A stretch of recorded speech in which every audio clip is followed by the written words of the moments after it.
하나님께서 우리에게 주시는 말씀 사도행전 19장 21절부터 끝절까지 41절까지 말씀입니다. 이런 일이 있은 후에 바울은 마케도니아와 아가야를 거쳐 예루살렘으로 가기로 마음에 작정을 하고 나는 거기에 갔다가 로마도 꼭 가보아야 하겠습니다 하고 말하였다. 그래서 자기를 돕는 사람들 가운데 디모데와 에라스도 두 사람을 마케도니아로 보내고 자기는 얼마 동안 아시아에서 더 머물러 있었다. 그 무렵에 주님의 도 때문에 적지 않은 소동이 일어났다. 데메드리오라고 하는 은장이가 은으로 아데미 여신의 모형을 신전을 만들어서 직공들에게 적지 않은 돈벌이를 시켜주었다. 그가 직공들과 이런 일에 종사하는 사람들을 모아놓고 말했다. 여러분이 아시는 바와 같이 우리는 이 사업으로 잘 살고 있습니다. 그런데 여러분이 보고 듣는 대로 바울이라는 이 사람이 에베소에서뿐만 아니라 거의 온 아시아에 걸쳐서 사람의 손으로 만든 신은 신이 아니라고 말하면서 많은 사람을 설득해서 마음을 돌려놓았습니다. 그러니 우리의 이 사업이 명성을 잃을 위험이 있을 뿐만 아니라 위대한 아데미의 여신의 신전도 무시당하고 또 나아가서는 온 아시아와 온 세계가 숭배하는 이 여신의 위신이 땅에 떨어지고 말 위험이 있습니다. 거기 서 있는 사람들이 이 말을 듣고 격분해서 에베소 사람의 아데미 여신은 위대하다 하고 소리를 질렀습니다. 소리를 질렀다. 그래서 온 도시는 큰 혼란에 빠졌고 군중이 바울의 동행자들인 마케도니아 사람 가이오와 아리스토고를 붙잡아서 한꺼번에 극장으로 몰려들어갔다. 바울이 군중 속에 들어가려고 하였으나 제자들이 그것을 말렸다. 바울에게 호감을 가진 아시아의 몇몇 고관들도 사람을 보내서 바울에게 극장에 들어가지 말라고 권하였다. 극장 안에서 더러는 이렇게 외치고 더러는 저렇게 외치는 바람에 모임은 혼란에 빠지고 무엇 때문에 자기들이 모였는지조차 알지 못하는 사람이 많았다. 유대 사람들이 알렉산더를 앞으로 밀어내니 군중 가운데서 몇 사람이 그를 다그쳤다. 알렉산더가 조용히 해달라고 손짓을 하고서 군중에게 변명하려고 하였다. 그러나 군중은 알렉산더가 유대 사람인 것을 알고 모두 한 목소리로 거의 2시간 동안 에베소 사람의 아데미 여신은 위대하다 하고 소리쳤다. 드디어 시청 서기관이 무리를 진정시키고 나서 말했다. 에베소 시민 여러분, 우리의 도시 에베소가 위대한 아데미 여신과 하늘에서 내린 그 신상을 모신 신전 수호자임을 모르는 사람이 어디 있습니까? 이것은 부인할 수 없는 사실이니 여러분은 마땅히 진정하고 절대 경솔한 행동을 해서는 안 됩니다. 신전 물건을 도둑질한 사람도 아니요, 우리 여신을 모독한 사람도 아닌 이 사람들을 여러분은 여기에 끌고 왔습니다. 그러므로 데메드리오와 그와 함께 있는 직공들이 누굴 걸어서 송사할 일이 있으면 재판 정도 열려있고 총독들도 있으니 당사자들이 서로 고소하고 맞고소도 해야 할 것입니다. 여러분이 이 이상으로 해결하고자 하는 어떤 문제가 있으면 그것은 정식 집회에서 처리되어야 할 것입니다. 우리는 오늘 일어난 이 일 때문에 소유죄로 문책을 받을 위험이 있습니다. 우리는 이 소유를 정당화할 수 있는 아무런 명분이 없습니다. 이렇게 말하고서 그는 모임을 해산시켰다. 네.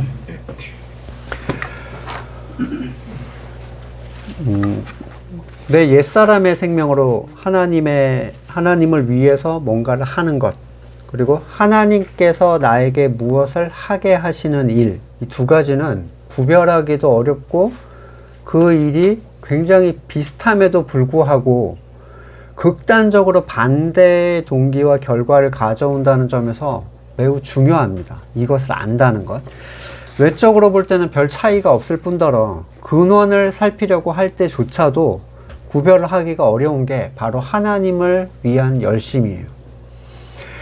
자, 하나님을 위해서 재산을 다 걸겠다. 다 내놓겠다. 교회를 몇 개까지 짓겠다. 또는 오지나 핍박받는 지역에 선교사를 가겠다. 애들을 어떻게 하겠다. 바치겠다. 뭐 이런 거. 이런 건 좀 과도한 결단을 한 사람들이고 작게 많은 교회 일을 추진하거나 또는 계획하고 맡아 하면서 하나님을 위한 자기의 헌신을 드러내려고 합니다. 열심만을 놓고 보자면 그 열정이나 열정의 강도는 전혀 중요하지 않아요.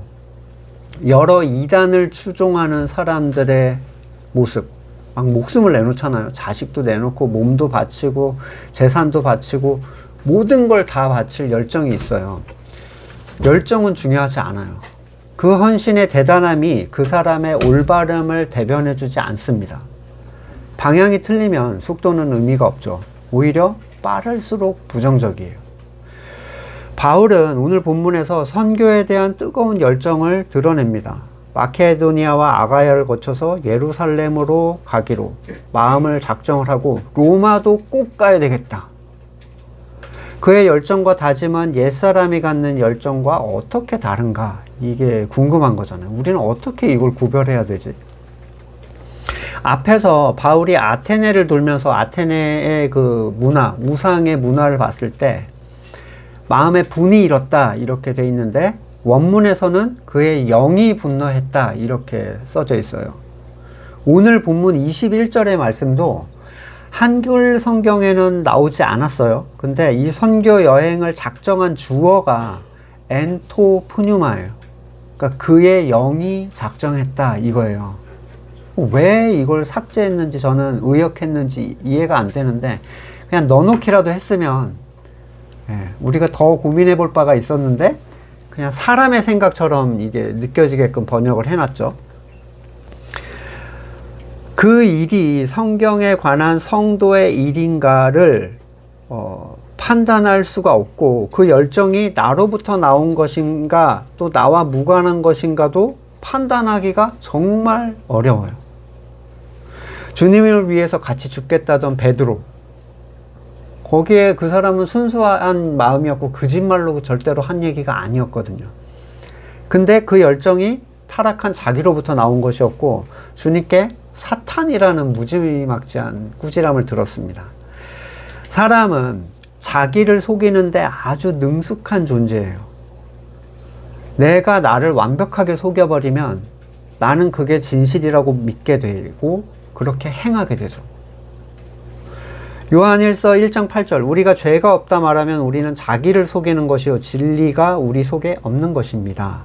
대표적으로 거듭나지 않은 존재가 자기의 죄를 인정하지 않는 그 부분, 내 선이 죄가 아니야 라고 얘기하는 부분은 완고해서 그렇게 주장하는 게 아니라 정말로 죄가 아니라고 생각하기 때문에 그렇게 주장하는 거거든요. 내 선이 왜 죄가 돼? 내가 이렇게 저렇게 착한 일도 하고 희생도 했는데. 원죄에 대한 사람의 태도 자체가 스스로를 속인 결과물이고 사탄은 어떤 존재죠? 거짓의 아비예요. 이 타락한 존재를 속이는데 이런 건 일도 아니에요. 뿐만 아니라 바울은 거듭난 성도들에게도 스스로를 속이지 말라는 경고를 합니다. 왜냐하면 그 존재들의 안에도 뭐가 있어요? 옛 생명이 있기 때문이에요. 갈라디아서 6장 7절 자기를 속이지 마십시오. 하나님은 조롱을 받으실 분이 아니십니다. 사람은 무엇을 심든지 심은 대로 거둘 것입니다. 자기 육체에다 심는 사람은 육체에 썩을 것을 거두고 성령에다 심는 사람은 성령에서 영생을 거둘 것입니다. 신앙을 위한 열정은 의에 대해서 이 옛사람의 생명이 충분히 파고들 만한 영역이에요. 굉장히 파고들기 좋은 영역이죠. 단순히 내 동기, 근원을 이성적으로 살펴가지고는 판단이 안 돼요. 머리로는 판단할 수 없다는 거예요. 이게 어디서부터 나왔지라고 고민해봤자 그렇게는 안 된다는 거죠. 건물교회 사람들도 자기의 실제적인 유익이 하나도 없이 그런 행위를 추구하는 사람들이 있어요. 희생적으로. 얼마나 순수합니까? 낮아짐의 자리라고 생각하고 그러한 일을 의지적으로 행해요. 스스로 그렇게 판단이 되면 더 용감해지고 더 굽히지 않습니다. 요한복음 16장 2절 사람들이 너희를 회당에서 내쫓을 것이다. 그리고 너희를 죽이는 사람마다 자기네가 하는 그러한 일이 하나님을 섬기는 일이라고 생각할 때가 올 것이다. 하나님을 대적하면서 하나님을 섬기는 일이라고 스스로 속이는 상태가 되는 거죠. 옛사람이 했던 죽은 일을 성도가 다시 하게 되는 경우는 그의 옛 생명이 계속해서 부정되지 않아서 그 생명이 굉장히 강해졌을 때 나타나요. 결국 그의 신앙 상태가 좋을 때는 언제나 말씀 안에서 겸손해진 상태고 그리스도 의존적 상태가 됩니다. 신앙이 좋은 상태라는 건 그런 거예요. 이걸 벗어나면 의지와 관계없이 자기의 의와 선을 추구하는 일이 발생해요. 내가 내 선을 추구해야 되겠다 이런 생각 안 해도 자동으로 그냥 솟아나는 거예요. 그리고 그것을 스스로 찾아낼 방법이 없어요. 그래서 살아있는 공동체가 필요하다는 거예요. 혼자서 그걸 찾아낼 수가 없어요. 내가 상태가 안 좋아져 버리면 벗어날 방법이 없어요. 거듭난 사람들만이 무뎌진 그에게 말씀으로 권면하고 책망해 줄 수 있는 유일한 존재들이기 때문이에요. 내가 일하기 시작한다는 건 하나님의 안식 밖으로 벗어난다는 의미를 말하는데, 히브리서 4장 10절, 하나님께서 주실 안식에 들어가는 사람은 하나님이 자기 일을 마치고 쉬신 것과 같이 그 사람도 자기 일을 마치고 쉬는 것입니다. 그러므로 우리는 이 안식에 들어가길 힘씁시다. 아무도 그와 같은 불순종의 본을 따르다가 떨어져 나가는 일이 없도록 해야 하겠습니다. 하나님의 말씀은 살아있고 힘이 있어서 어떤 양날칼보다 더 날카롭습니다. 그래서 사람의 속을 꿰뚫어 혼과 영을 갈라내고, 이게 핵심적인 하나님의 말씀의 능력이죠. 뒤섞여버리면 뭐가 진짜인지를 우리는 알 수가 없어요. 근데 말씀이 해준다는 거예요. 관절과 골수를 갈라놓기까지 하며 마음에 품은 생각과 의도를 밝혀냅니다. 그러니까 말씀을 읽지 않으면서 자기를 부인하는 삶을 추구하는 건 말도 안 되는 얘기라는 거죠. 하나님 앞에서는 아무 피조물도 숨겨진 것이 없고 모든 것이 그의 눈앞에 벌거숭이로 드러나 있습니다. 우리는 그의 앞에서 모든 것을 드러내놓아야 합니다.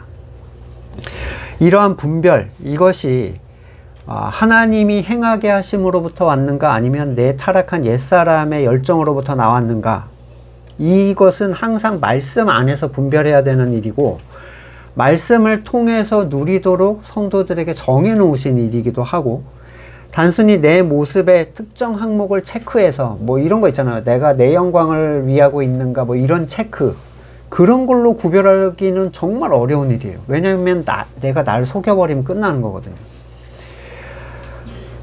바울도 하나님 앞에 서면 자기를 부인해야 할 것이 당연히 있죠. 옛사람이 우리 안에 존재하는 한, 그러니까 마지막 날에 천국에 가기까지 우리는 이 근원을 살펴야 됩니다. 이전에는 너무나 당연히 하나님의 일이라고 생각했던 것들이 어느새 내가 주관하는 일이 돼버리는 경우, 이게 이제 이런 일들이에요. 물론 사람으로부터 나오는 일들은 하나님의 계획을 망치고 자기의 의를 드러내고 영광을 스스로 받고 교회 공동체에 부정적인 영향을 끼친다는 것, 이 뒤에 나오는 결과로도 확인을 할 수는 있어요. 나중에야. 근데 결과를 보고 확인하면 너무 우리는 괴롭잖아요. 내가 한 것이 그런 것이었다니 이런 절망을 느끼죠. 그래서 그 일 자체를 말씀 안에서 이전에 확인하는 게 더 긍정적입니다. 이런 경험과 훈련이 반복되다 보면 실제로 어떠한 신앙적 동기의 소망이 마음에 일어났을 때 말씀 안에서 평안과 또는 불편함이 발생하는 것으로 이런 일들을 판단할 수가 있어요.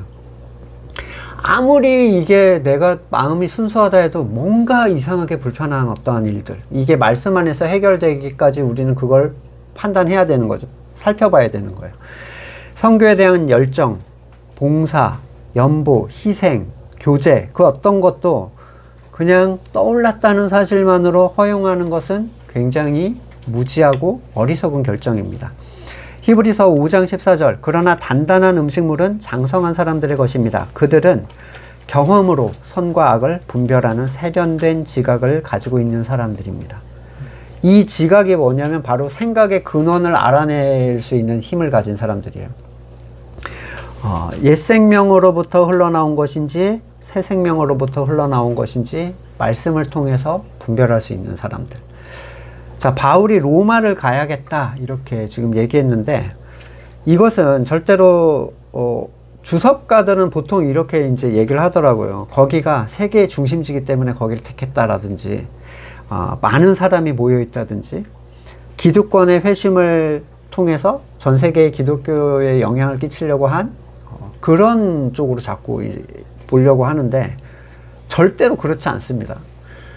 사람은 하나님의 선택의 가치를 판단해서 이렇게 할 거니까 하나님이 이렇게 하면 도움이 되겠는데 이런 식으로 결정을 할 수가 없어요. 그런 가치를 하나님이 따라오실 분이었다면 뭐하러 가장 작고 연약한 자들이었던 이스라엘을 택하셨겠어요. 더 빠르게 쉽게 하려면 절대 선택하지 않을 선택지죠. 아브라함 한 사람을 택해서 민족을 만든다. 그땐 이미 이집트라는 강대국이 있었는데 뭐하러 유업을 가나안으로 택하셨겠습니까? 그렇게 강대국에 둘러싸여서 수천 년의 침략을 받는 지역, 최악의 지역이에요. 하나님 없이는 못 사는 지역이죠. 예수님은 뭐하러 깊은 데 가서 그물을 던지라고 하셨겠어요? 빌립은 사마리아 교회를 두고 광야로 나가서 내시를 만났겠습니까? 뭐하러? 사람은 성경 말씀조차도 어떻게든 인간의 지혜의 가치를 입히려고 하는 경향이 있어요. 로마로 가야겠다는 결심은 하나님의 뜻에 의한 그의 영이 추구하는 결정이었을 뿐이지 어떤 인간적 지혜가 선택의 원인이 될 수 없습니다. 그렇게 하면 잘 될 것이다 해서 간 게 아닌 거예요. 그래서 실제 학자들의 이런 해석은 하나님의 지혜를 가립니다. 학자들은 자꾸 하나님이 어떤 이유에서 그랬는지를 하나님의 뜻에 의해서가 아니라 인간적 관점에서 찾아내려고 하는 경향들이 있어요. 고린도전서 2장 4절 나의 말과 설교는 지혜에서 나온 그럴듯한 말로 한 것이 아니라 성령의 능력이 나타난 증거로 한 것입니다. 그것은 여러분의 믿음이 사람의 지혜에 바탕을 두지 않고 하나님의 능력의 바탕을 두게 하려는 것입니다. 그러나 우리는 성숙한 사람들 가운데 지혜를 말합니다. 그런데 이 지혜는 이 세상의 지혜나 멸망해버릴 자들인 이 세상의 통치자들의 지혜가 아닙니다. 우리는 비밀로 감추어 있는 하나님의 지혜를 말합니다. 그것은 하나님께서 우리를 영광스럽게 하시려고 영세 전에 미리 정하신 것입니다. 이 세상 통치자들은 이 지혜를 아는 사람이 하나도 없었습니다. 그들이 알았다면 영광의 주님을 십자가에 못 박지 않았을 것입니다.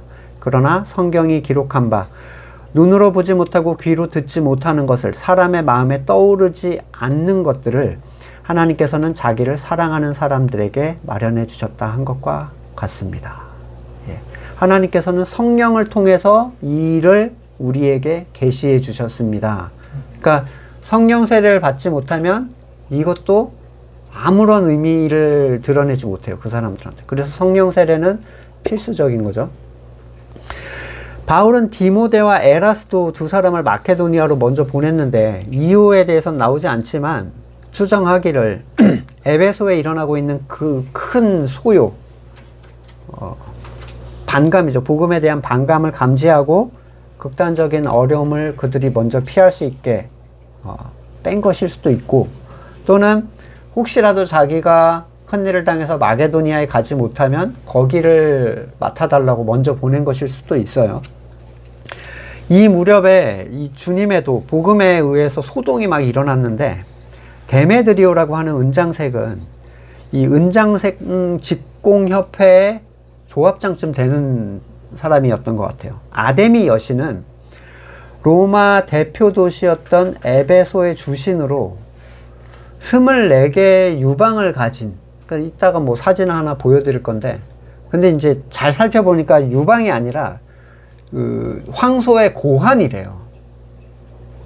우리는 이제 가슴처럼 보이는데 그게 아니라 뭐 알처럼 막 이렇게 꽉 차 있어요. 그리고 모양 자체가 딱 풍요를 상징하게 생겼어요. 예.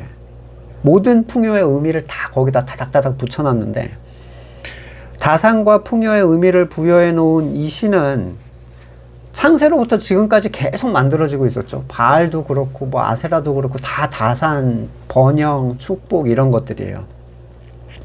그것을 소망하는 사람들로의 손에 의해서 만들어진 신이죠.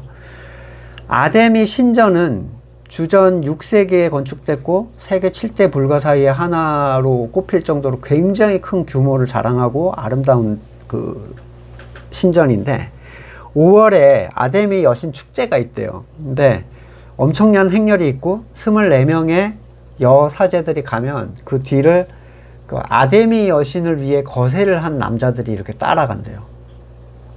그리고 그 도시 중앙을 이렇게 가로지르면서 이제 계속 축제 그 행렬을 하는 거죠. 그리고 그 절정이 뭐냐면 24마리의 소의 고환을 잘라서 그 아데미 여신의 목에 걸어준대요. 그게 이제 이 여신의 가슴으로 우리가 이해하는 그 상징물인 거예요. 그러면 이제 그때가 절정에 이르는데, 이 축제 기간은 당연히 엄청나게 경제가 활성화가 되겠죠. 당연히 뭐 이번에도 벚꽃 축제가 날씨 때문에 망쳤다 상인들이 막 우는 소리 하고, 이거는 이제 때가 있고 대목이 있고, 이건 놓치고 싶지 않은 하나의 아주 중요한 대목인데, 참고로 이 아데미 여신은요 아스타롯하고 혼합된 여신이에요. 근데 이 아스타롯은 뱀이 달걀을 이렇게 감고 있는, 달걀에서 탄생한 그 신화를 가지고 있는 번영의 여신인데, 가나안의 신입니다. 전에도 한번 언급을 드린 적이 있지만, 이 아스타롯의 바벨론식 발음이 이시타르예요. 그리고 이게 영미권에서 부르는 이스터입니다. 해피 이스터. 오늘 해피 이스터죠. 공교롭게도 부활절의 이름이 아스타롯의 바벨론식 발음으로부터 왔다는 거예요. 끔찍한 혼종이 아닐 수 없습니다.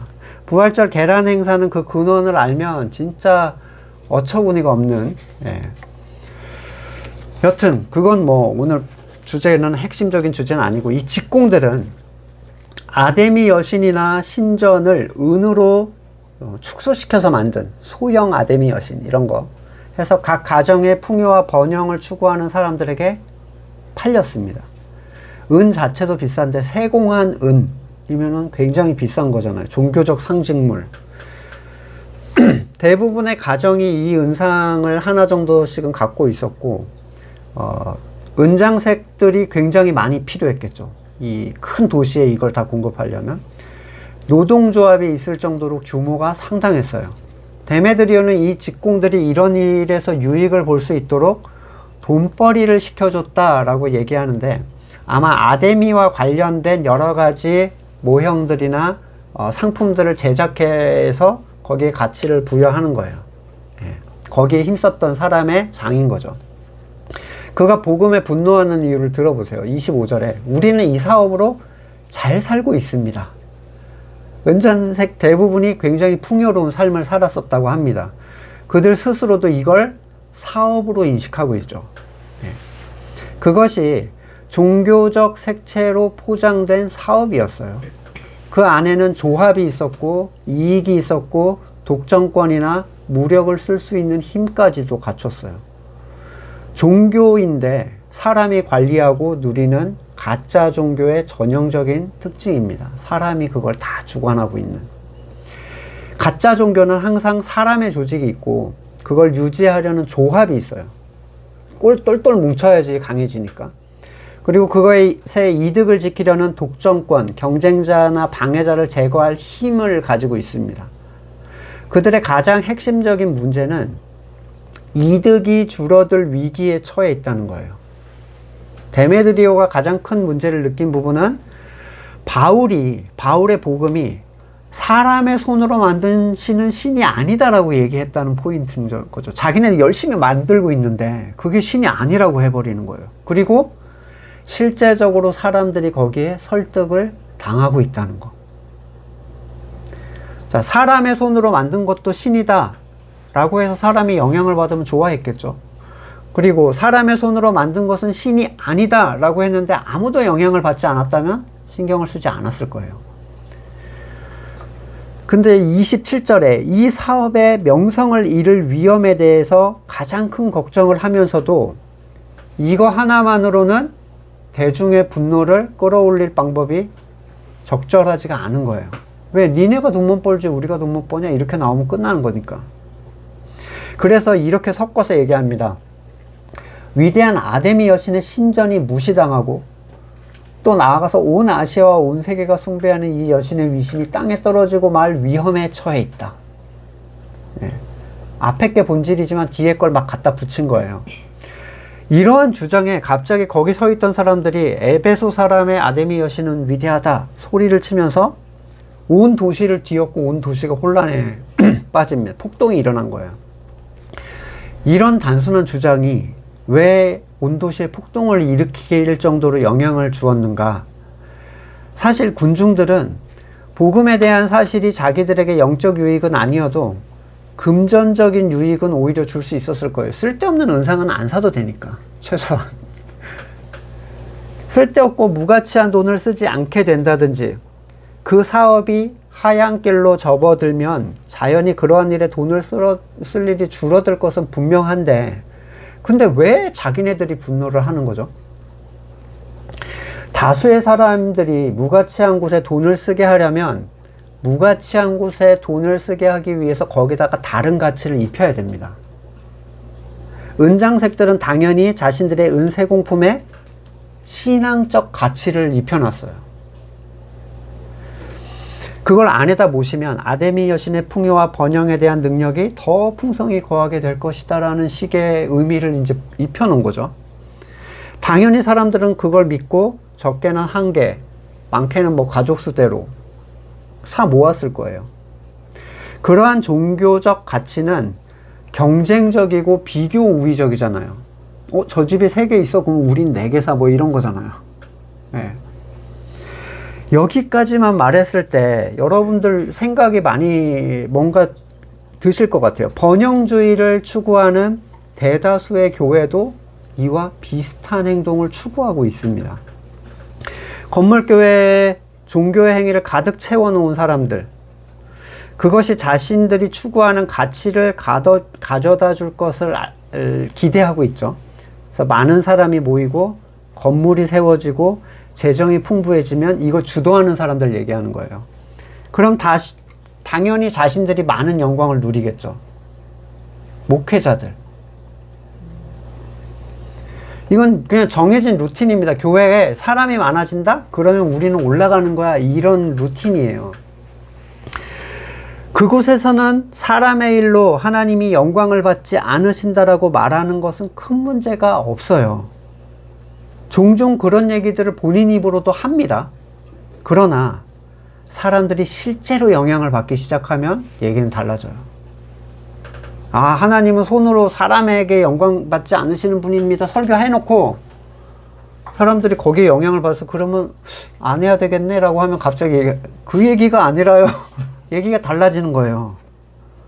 그들이 함께 추구하는 번영이 더 이상 유효하지 않게 될 거라는 얘기거든요. 그들이 함께 추구했던 게 뭐예요? 사람이 모여서 건물 세우고 높은 자리로 올라가는 건데, 성경은 창세 이전에 하나님의 계획과 뜻에 따라서 거듭난 사람들이 복음을 듣게 될 것이다 라고 얘기를 하고 있고, 전도에 미련한 것이 그들의 귀에는 다르게 들릴 것이다 이렇게 얘기하죠. 근데 건물의 교회는 세상이 원할 만한 얘기, 인본주의적이고 자신의 선이 성취될 것이라는 얘기를 자꾸 풀어놓습니다. 왜 그렇게 하는가? 사람이 모여야 되니까요. 그래야 목회자가 추구하는 선이 추구될 수 있어요. 극단적으로 큰 교회를 제외하고는 그렇지 않습니다 라고 얘기를 할 수 있겠죠. 당연히 극단적으로 부를 추구하는 목회자는 극소수에 불과해요. 극단적으로 부를 추구하는 목회자. 근데 문제는 아직 부를 갖지 못했다는 것이 그 목회자가 발음을 대변해 주는 건 아니라는 거예요. 대형교회 목사나 개척교회 목사나 하는 얘기가 같은데, 같은 얘기를 한다는 건 같은 방향으로 가고 있다는 얘기예요. 아직 그곳에 이르지 못했을 뿐입니다. 거기에 다다르면 그도 이 사업으로 큰 유업을 누리는 자가 될 거예요. 세상이 교회를 뭐라고 얘기하냐면 보신 적 있죠? 주 예수 그리스도 앞에 주에다 괄호를 붙입니다. 주식회사 할 때 주인 거죠. 너무 수치스럽고 기분 나쁜 표현이에요. 하지만 할 말이 없어요. 그렇게 하고들이 있으니까. 정광훈 같은 극단적인 사람을 제외하고라도 신앙을 포장해서 자기들의 유익을 추구하려는 목회자는 차고 넘칩니다. 큰 교회는 그걸 유지하려고 확장하려고 하고 손으로 만든 의의 일에 대해서 가치를 부여해놔요. 야, 일로 와서 이거 해. 그럼 하나님이 좋아하셔. 모여 이렇게 하죠. 작은 교회는 큰 교회가 되기 위해서 작은 자리에서 역시 같은 걸 추구하고 있습니다. 제일 대표적인 게 율법의 가치를 이방인인 우리에게 재부여하고 있는 거예요. 자, 모든 유대인이 실패한 율법의 의를 율법에 아예 적용도 받지 못하는 이방인들에게, 옛 언약과 상관이 없는 우리들에게, 그것도 율법을 변형해서 주의를 지키고 땅도 못 받았는데 11조를 소산물을 내라고 하고, 주초를 언급도 안 된 주초 금지 같은 거, 그런 걸로 의롭게 되거나 또는 죄를 짓지 않을 수 있는 방법이라고 말하는 것. 바울은 로마서와 갈라디아서에서 율법에 의해 무가치함에 대해서, 그게 불가능함에 대해서 시종 1관 전체 본문에서 계속 얘기하고 있어요. 하지만 건물교회 사람들은 은장세계의 얘기만 듣습니다. 지향점이 같기 때문이에요. 그들이 설득력이 좋기 때문이 아니라 지향점, 같은 걸 추구하고 있기 때문에. 은장세계나 이 아데미 신도들이나 번영을 추구하는 존재들이죠. 성경이 뭐라고 말하는지에 관심이 없어요. 은장세계인, 이걸 사서 너의 의를 채우면 너의 풍요와 번영의 신이 주는 복을 너는 받게 될 것이다. 공공연히 떠들고 그들은 뭐에 홀린 듯이 그것을 수행합니다. 데살로니가 후서 2장 9절, 그 불법자에 나타나면 사탄의 작용에 따른 것인데 온갖 능력과 표징과 거짓 이적을 행하고 또 온갖 불의한 속임수로 멸망받을 자들을 속일 것입니다. 멸망받을 자들을 속일 것입니다. 그것은 멸망받을 자들이 자기를 구원하여 줄 진리에 대한 사랑을 받아들이지 않기 때문입니다. 그러므로 하나님께서 미혹하게 하는 힘을 그들에게 보내셔서 그들로 하여금 거짓을 믿게 하십니다. 그것은 진리를 믿지 않고 불의를 기뻐한 모든 사람들에게 심판을 내리시려는 것입니다.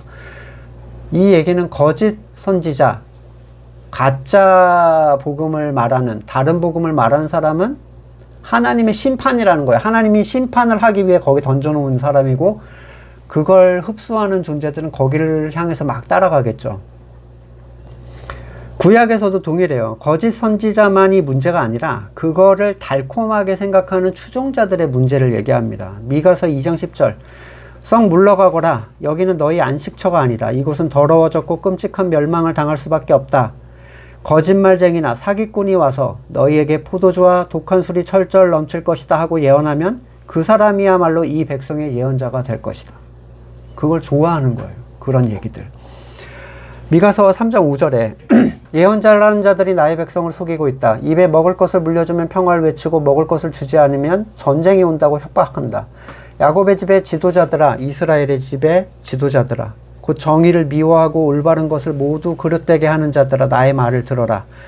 너희는 백성을 죽이고서 그 위에 시온을 세우고 죄악으로 터를 닦고 그 위에 예루살렘을 세웠다.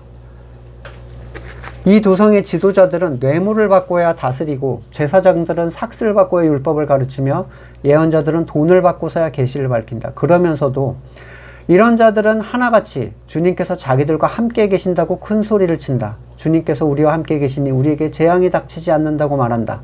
그러므로 바로 너희 때문에 시온이 밭갈듯 뒤엎어질 것이며 예루살렘이 폐더미가 되고 성전이 있는 이 산은 숲풀만이 무성한 언덕이 되고 말 것이다. 그래서 요한복음에서 예수님께서 하시는 말씀은 12절에 10장 12절, 삭구는 목자가 아니요. 목자가 아니에요. 그냥 양들도 자기 것이 아니므로 이리가 오는 걸 보면 양들을 버리고 달아난다.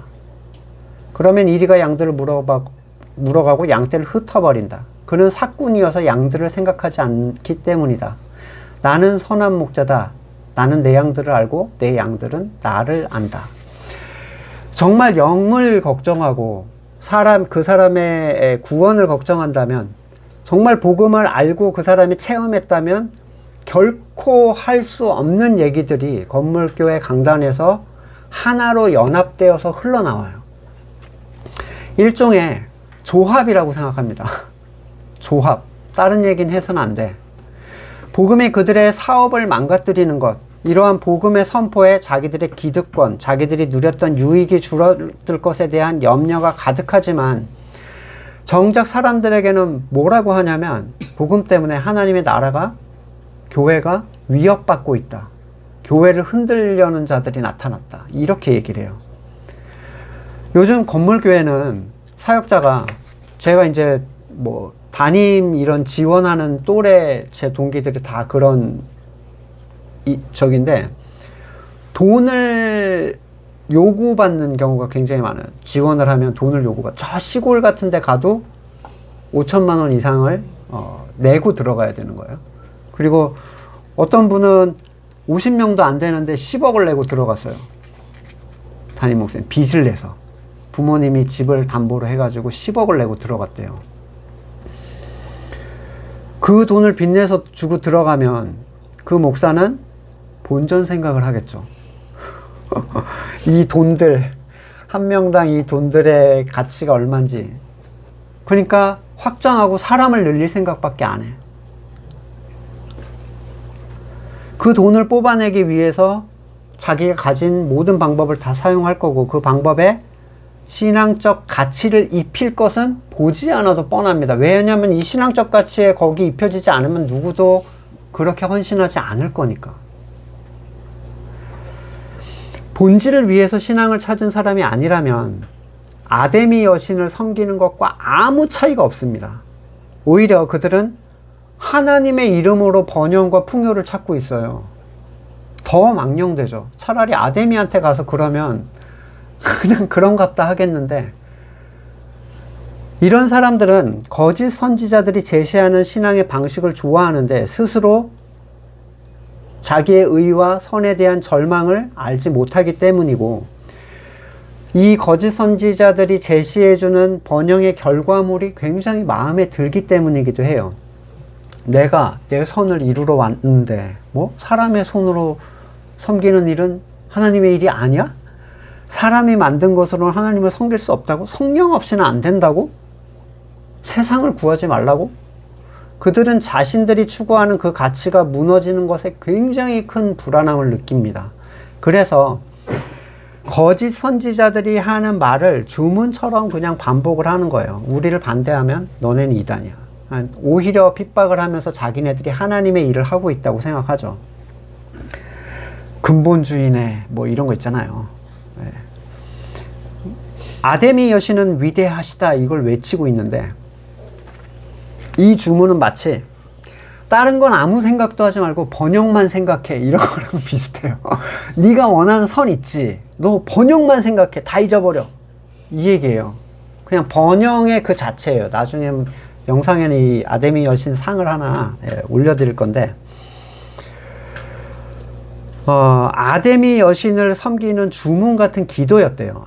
이 아데미 여신은 위대하다라는 이게.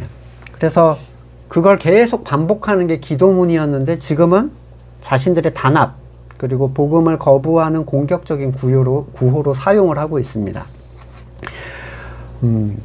사역하던 교회에서도 처음에는 설교를 좋게 생각하시는 분들이 꽤 있었어요. 그냥 어떤 의미였냐면, 뭔가 쓴소리를 하면 기분이 좋아지는 게 좀 있거든요. 좀 뭔가 찔러주는 것 같고. 예. 헤롯, 요한복음 6장 20절에 헤롯이 요한을 의롭고 성스러운 사람으로 알고 그를 두려워하며 보호해 주었고, 또 그의 말을 들으며 몹시 괴로워하면서도 오히려 달게 들었다. 네. 하지만 그 달콤함은 자신이 추구하는 유익을 해하지 않는 선까지만 달콤한 거예요. 자기 만족이죠, 그냥. 복음이 아닌 것에 몰려들었던 사람들은 속은 게 아니라 복음이 아닌 그게 좋아서 모여든 경우가 100%예요. 예. 왜냐면 내 양은 내 음성을 듣거든. 다른 게 부르면 도망간다고 했거든요. 아니면 예수님이 거짓말쟁이죠. 정말 거듭났다면 그따위 메시지로는 절대로 위로와 평안을 누릴 수가 없어요. 최소한 그가 성경을 보고 있다면 온통 의문스러울 수밖에 없습니다. 왜 저렇게 얘기하지? 성경은 이러고 있는데?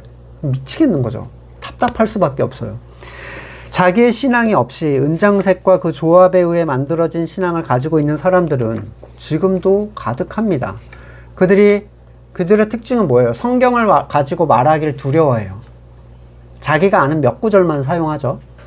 단지 주입받은 그 은장색과 그 조합의 말만 신뢰합니다. 그들이 같은 걸 추구하고 있기 때문에. 신앙의 중심이 되었던 예루살렘 총회, 그리고 지금 건물교회 총회, 저 정광훈이 하나 이단 정죄 1년의 연구가 필요하다고 하는 사람들, 전혀 다른 기관이에요. 뭐 총회를 뭐 어쩌고 저쩌고 해야 된다 이런 얘기는 말도 안 되는 얘기입니다. 이미 그 안에 조합이 있고요. 서로 먹고 살 수 있는 여러 가지 방식과 룰과 조직과 프로그램이 있어요. 그 안에서 헤쳐먹을 수 있는. 각 개교회에는 그 방식의 신앙이라는 게 입혀져서 뿌려집니다. 물론 모든 목사가 다 그렇다고 저는 얘기할 수는 없다고 생각해요. 그 중에도 깨어 계신 분이 계시겠죠. 하지만 최소한 복음의 가치를 진짜 얘기하고 그것에 대해서 거듭난 사람들, 하나님께서 깨우신 자들을 위해서 말하는 사람이라면 세상이 즐거워할 만한 얘기를 섞지 않을 건 분명하죠. 세상에 속한 자들이 거기에 견뎌내지 못할 것은 너무나 당연한 거예요. 그 목사의 말을 견뎌내지 못할 거예요. 세상에 속한 사람들은. 세상에 속한 존재가 그러한 교회에 뭐하러 있겠습니까? 자신의 사적인 유익을 추구하는 것도 부정이 되고 그걸 위해 스스로 의를 쌓는 것도 부정이 되는데 무슨 선한 걸 볼 게 있겠다고 거기 남아있겠어요. 바울의 동행자인 가이오와 아리스토다고가 잡혀있다는 사실을 알고 그 안으로 들어가려고 했는데 바울에게 호감을 가지고 있던, 그러니까 복음의 호감을 가진 사람들이겠죠. 그걸 말립니다. 들어갔다면 아마 무력에 의해서 죽을 정도로 이 분이 컸었던 것 같아요. 이곳은 학자들에 의하면 2만 명에서 5만 명까지 들어가는 광장이래요. 그러니까 뭐 여기 들어갔다가는 뭐 시체도 못 찾겠죠. 근데 지금 이 안에 들어와서 외치는 상황을 보면 서로 같은 말을 하는 사람도 없고 개 난장판에 내가 여기 왜 왔는지도 모르는 사람이 대다수였다는 거예요. 저는 건물교에서 그런 사람들 진짜 많이 봤거든요. 저 사람은 왜 오는 거지? 이런 생각이 드는 사람들. 자기가 왜 그 시간에 와서 앉아 있는지를 몰라요. 장로와 중직들은 정작 설교 시간에 빠져나가서 다른 거 자기 할 일을 합니다. 관심이 없어요, 말씀에. 그리고 자기 순서만 해치우고 오는 거예요. 사람한테 보이러 온 거죠, 말 그대로. 자기의 의를 쌓을 타이밍을 누리러 오는 사람들도 있고, 그마저도 안 하는 사람들도, 그러니까 의도 안 쌓고, 자기 선도 안 구해요. 근데 왜 와서 있는지도 모르겠는 거야. 이 사람, 정신세계가 도대체 이 아데미에 온 이 사람들하고 비슷한 것 같아요. 전에 제가 문화센터, 저희 있던 교회가, 가는 데마다 문화센터는 있었어요. 그러니까 특정 교회를 뭐 생각하실 필요는 없는데, 피아노 무료 강습을 해주고 있었어요. 그러니까 사람을 끌어모으려고. 그러니까 이제 동네 사람을 끌어모으려고 그런 걸 많이 하는데, 한 중년 여자분이 거기 등록을 한 거예요. 피아노 등록해서. 아무 때나 와서 피아노를 치는 거예요. 새벽부터. 밤에도 와서 치고. 근데 정작 예배 참석은 안 해. 그래서 교직원들이 다 엄청 스트레스를 받아 있어요. 특히 관리 집사님은 되게 이제 신경이 쓰이는 거죠. 관리인데. 그런데 이제 나가라고 못 하겠는 거야. 거기다가. 제가 지나갔는데 그분이 또 와서 피아노를 치고 있더라고요.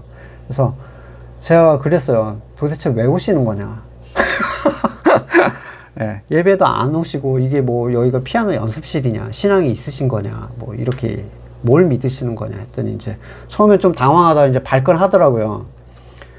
나중에 담임 목사님이 그 소식을 듣고 이런 얘기를 딴 사람한테 했대요. 그 윤 목사 지교회 같았으면 그렇게 얘기 안 했을 거라고.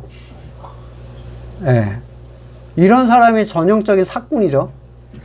은장색입니다, 이 사람은. 여자분을 그냥 고객으로 보고 있어요. 33절에 갑자기 유대 사람들이 알렉산더를 앞으로 밀어냈어요. 이 알렉산더, 전에 말씀드렸지만 이방인들에게 있어서 기독교와 유대교는 같은 거라고 여겨졌어요. 어차피 이스라엘 종교 그냥 이런 느낌인 거예요. 지금 뭐 한국 사람들도 그러잖아요. 기독교는 이스라엘 유대교 잘 구분 못해요. 한국 사람들도.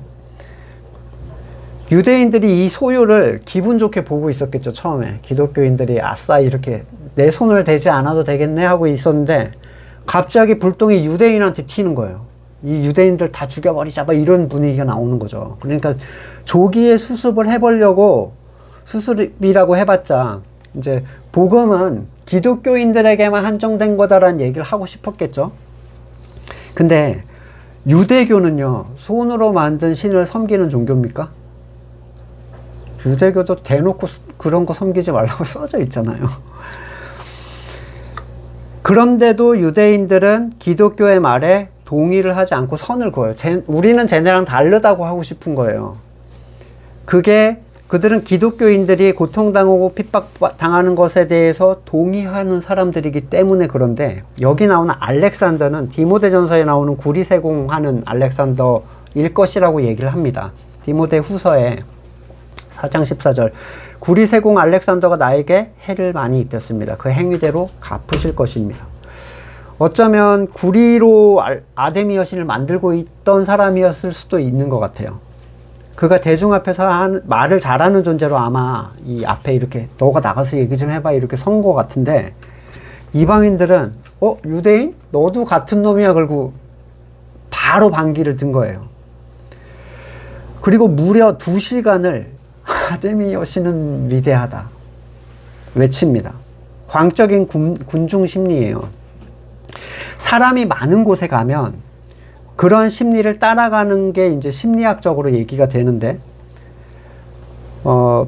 그래서 사람들이 종종 그 많이 모이는 열광하는 집회나 찬양 집회를 찾는 일들이 굉장히 흔해요. 거기 가면 안 나오던 눈물 콧물이 다 나오고 분위기가 너무 그 세팅을 해줘요. 무대며 음악이며 조명이며 해가지고 한바탕 눈물 흘릴 수 있게 해줍니다. 하지만 그러고 나와봤자 원래 나로 돌아가는 거예요. 네, 감정적인 쾌감을 누리고 그냥 나오는 거죠. 복음이 뭔지, 죄가 뭔지. 그냥 2시간 공연 보고 나오는 사람들이 굉장히 많은데, 여기 이제 아데미 여신은 위대하다 이 사람들도 뭐 왜 갔는지도 모르는데, 예, 다 이제 난리가 난 거예요. 이 흥분도가 너무 업된 거죠. 시청 서기관이 이제 무리를 진정시킵니다. 그가 내세운 주장은 법적인 죄가 없다, 이 사람들한테. 그리고 법정에서 송사를 통해서 행한 일이 아니면 문책을 받을 위험이 있다라는 건데, 이게 로마는 거의 대부분의 영역에서는 허용을 해줬는데 절대 허용해주지 않는 게 뭐냐면 폭동이에요. 집단행동, 폭동. 그러면 군대를 몰고 와서 싹 쓸어버리고 간대요.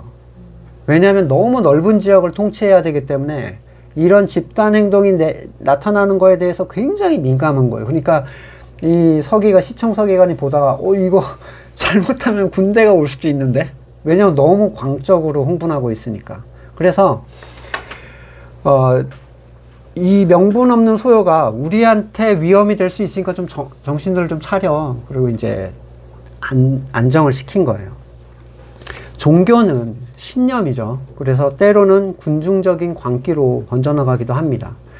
뭐 넷플릭스에 나는 신이다, 아니면 저 무슨 사건, 그 900명인가 자살한 사건도 있었잖아요, 미국에. 예. 그냥 어떻게 저럴 수가 있지? 라고 하는데 다 하니까 그냥 어리버리 그냥 다 하는 거예요. 어떻게 저렇게 멀쩡하게 생기고 많이 배운 사람들이 저런 일을 하지? 군중 심리는 그 밖으로 떨어져 나가는 것에 대한 두려움을 준대요. 내가 거기에 속하지 않았다는 거에 대한 두려움. 정작 그들은 성경은 아무 상관없이 지도자가 하는 말만을 듣고 뭉쳐있는 거에 집중을 해요. 여기 밖으로 나가면 안 돼, 이런 거죠. 그것은 집단 군중 심리였기 때문에 당시에는 거기서 벗어날 수도 없고 시도조차 해볼 수 없는, 이 안에 있으면 안전해 라는 생각이 드는 그런 모습인데, 오랜 시간 함께 해왔다는 종교적인 울타리라는 게 있어요. 그건 때로 안전함이 아니라 족쇄가 됩니다. 누구도 벗어나겠다 말할 수 없고, 벗어나겠다 말하면 역적이 되는 그런 울타리. 하지만 벗어나고 싶은 소망은 있는. 복음의 소리는 그런 울타리를 끊어줘요. 말씀이 무엇을 말하고 있는지를 보게 되면 그것은 울타리가 아니라 그냥 실타래처럼 툭 하면 끊어지는 아무런 구속력이 없는 울타리였다는 걸 알게 돼요. 오늘 본문은 하나님을 향한 열정의 근원을 확인하는 것에 대한 중요성을 얘기하고 있고, 그리고 개인의 이익 추구를 위해서 종교심을 이용하는 자들과 그것에 같은 마음으로 휘둘려서 열정을 불태우는 종교인들에 대한 얘기들을 잘 보여줍니다. 복음은 이런 사람들을 회심시키려 하는 것이 아니지만, 사람들이 영향을 받기 시작하면 이런 사람들은 분노해서 조직을 가동해요. 이걸 더 이상 하게는 해서는 안 돼, 이렇게 이제 나타나는 거죠. 아데미 여신은 번영신앙의 핵심을 잘 보여주고 있고, 우리가 추구했던 그 일들이 왜 근원도 이유도 없이 거두절미하고 행위로 강조되었는지를 잘 보여줍니다. 하나님의 영광조차 순식간에 금송아지로 바꿔서 절을 했던 게 이 사람의 습성이거든요. 이 사람의 타락성 속에서 우리가 가야 할 신앙의 방향을 분명하게 확인할 수 있기를 소망합니다. 말씀을 놓고 같이 잠깐 기도하겠습니다.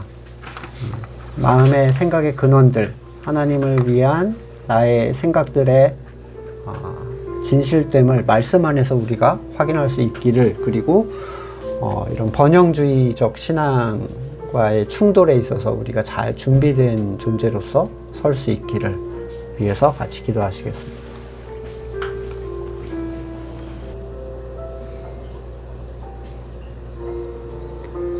사람의 손으로 섬김을 받지 않으시는 하나님, 온전히 하나님의 손에 의해서 하나님을 섬기기를 원합니다.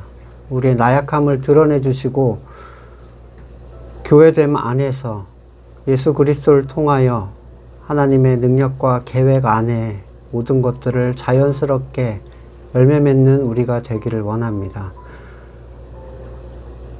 물질로 번영으로 가득한 이 세상 안에서 우리 스스로를 잘 지킬 수 있도록 우리를 보호하여 주시옵소서.